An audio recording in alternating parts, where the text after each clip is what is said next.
Teacher Talking Sports, what it does, what it do, how we live. And let's continue the series I've been doing where I name who I believe is the best player in each NBA franchise's history, their all-time GOAT. Previously did this for NFL teams. You could check them out there in a playlist. Have the NBA ones I've done in a playlist as well. Going in alphabetical order today, we land on the New Orleans Pelicans. Now, the Pelicans franchise started out as the New Orleans Hornets. They moved from Charlotte, but the New Orleans is all together. So New Orleans Hornets from 2002-03 to 2004-05. There was a two-season stretch where they were known as the New Orleans / Oklahoma City Hornets 2005-06, 2006-07.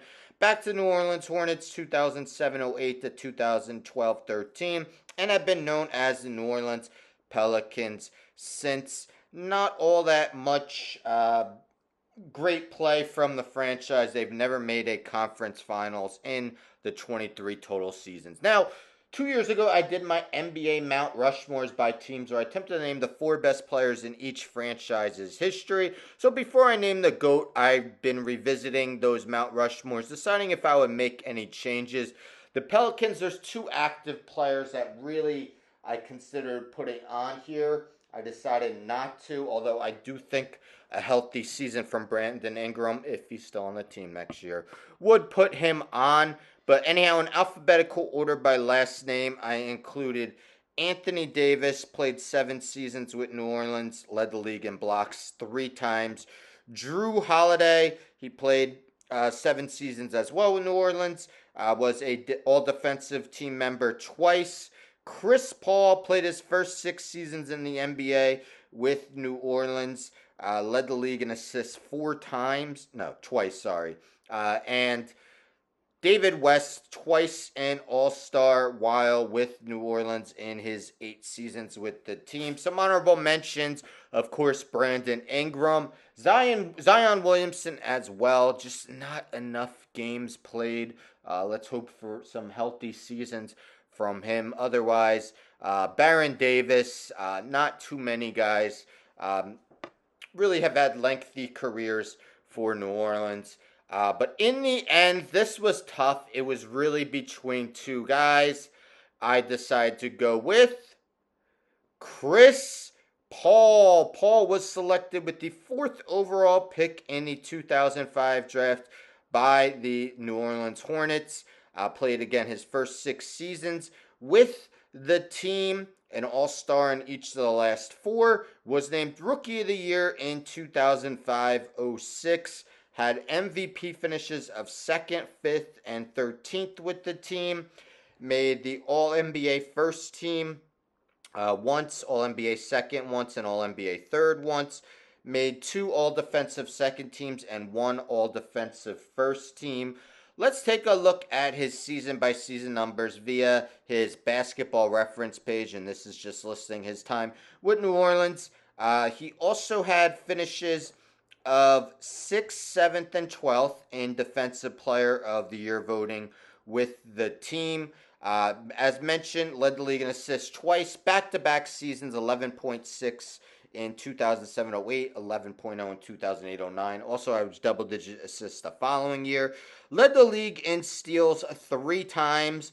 5 of his 6 seasons averaged more than 2 steals per game. All in all, in his 425 career regular season games, Paul posted averages of 18.7 points, 4.6 rebounds, 9.9 assists, and 2.4 steals, shooting 47.1% from the field, 85.3% from the free throw line. In his 4th season, he actually shot over 50% from the field. That season, he finished 5th in MVP voting.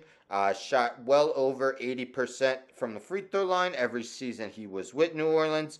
Became a better 3-point shooter as the end of his New Orleans tenure ended, shooting 40.9% from 3-point range in the 2009-10 season. Again, New Orleans, not exactly a lengthy postseason history, but he did advance past the first round once in the playoffs in the 2008 postseason. 23 playoff games with the Hornets, 21.9 points, 5.3 rebounds, 11.1 assists, 2 steals, shooting 49.3% from the field. So actually shot the ball more efficiently in the playoffs. Lengthy career, of course, has played many, many seasons after the New Orleans Hornets. Again, this was super close. I mean, he's third all time in assists and third all time in steals. Again, a lot of that not with the Hornets, but it all started with the Hornets. In the end, I gave Paul the oh so slight edge over Anthony Davis, who did play his time with the Pelicans. His rookie season came with the Hornets. But let me know in the comments if you agree, disagree. Would you consider AD to be the GOAT of the franchise or Chris Paul? I think they're really the only two options as of now.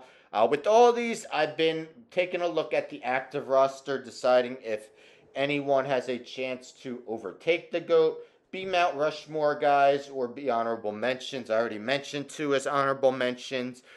Ingram, I would expect him to be on the Mount Rushmore as long as he doesn't get traded. We've heard quite a bit of trade rumors regarding him. We'll see if he's on the team for the upcoming season. Zion as well. Expect him to be on the Mount Rushmore as long as he could stay healthy. I mean, only 184 regular season games thus far. Hasn't played in the playoffs yet as he was out for New Orleans getting swept by the Thunder this year.